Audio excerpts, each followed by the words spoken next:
అందరు బాగున్నారమ్మా? బాగున్నారా? నేను వచ్చేటప్పుడే ఒక అతను ఎవరో ఈ వైసీపీ ప్రభుత్వానికి సంబంధించిన కల్తీ మద్యం తాగినట్టున్నాడు ఒక ఆయన. నా దగ్గరకు వచ్చి హైపరాదిని అడిగానని చెప్పమంటున్నాడు. ఆ కల్తీ మద్యం ఎంత పని చేస్తుందో మీరే చూడండి. ఇంకొక అతను అయితే స్విచ్ ఆఫ్ అయిన ఫోన్ తీసుకొచ్చి నన్నే సెల్ఫీ అడుగుతున్నాడు. కాబట్టి ఆ కల్తీ మద్యం పోవాలన్నా, అలాంటి కల్తీ ప్రభుత్వం పోవాలన్నా ఈసారి మీరందరూ కూటమి నిలబెట్టిన ప్రతి అభ్యర్థిని గెలిపించాలి. ముఖ్యంగా ఇక్కడ ఎవరు? పవన్ కళ్యాణ్ గారు. ఫస్ట్ టైం నాకు పిఠాపురంలో నేను ఎందుకు పుట్టలేదా అని బాధగా ఉంది నాకు.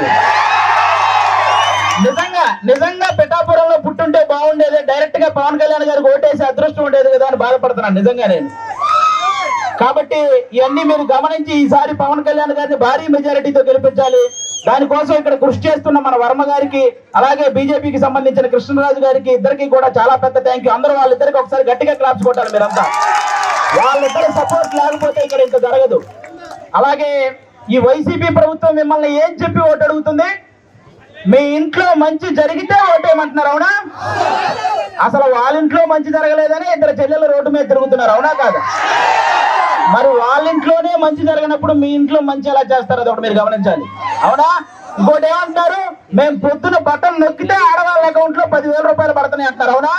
మరి సాయంత్రం మూతిప్పితే మగవాళ్ళ అకౌంట్ లో నుంచి 30,000 పోతున్నాయి. మరి వాటి సంగతి ఏంటి? కాబట్టి పొద్దున బటన్ నొక్కుతున్నారు, సాయంత్రం పేక నొక్కుతున్నారు.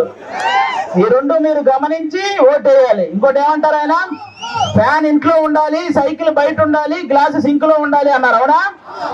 కానీ ఫ్యాన్ ఎంతలో ఉండాలి? 4లోనో 5లోనో ఉండాలి, అవునా కాదా?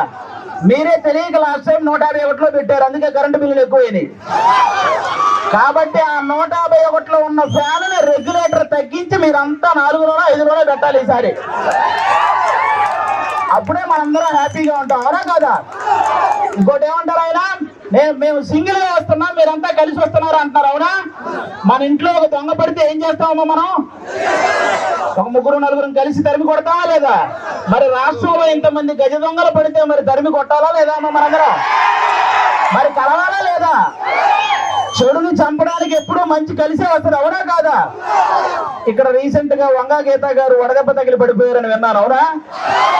కానీ 5 సంవత్సరాల నుంచి మనకి ఎన్ని దెబ్బలు తగిలినాయమ్మా? వడదెబ్బల కంటే పెద్ద దెబ్బలు తగిలినాయి. మీరు ఆలోచించాలి, ఈ రాబోయే 10 రోజుల్లో 151 మందికి ఎక్కడొకక్కడ వడదెబ్బ తగిలి పడిపోతూనే ఉంటారు. ఆ డ్రామాలు నమ్మకండి, ఎందుకంటే ఆ డ్రామాలకు మా శ్రీదేవి డ్రామా కంపెనీలో కూడా ఇన్ని డ్రామాలు చూడాలి. కాబట్టి ఇవన్నీ మీరు గమనించి ఈసారి గాజు గ్లాసు గుర్తు మీద ఓటేయాలి. వన్స్ బూత్ లోకి వెళ్ళిన తర్వాత 2 గాజు గ్లాసు మీద గుర్తితే ఫ్యాన్ ఎగిరిపోవాలి, అవునా? ఇది గుర్తు పెట్టుకుని అందరూ ఓటేయాలని కోరుకుంటున్నాం. జై జనసేన, జై టీడీపీ, జై బీజేపీ.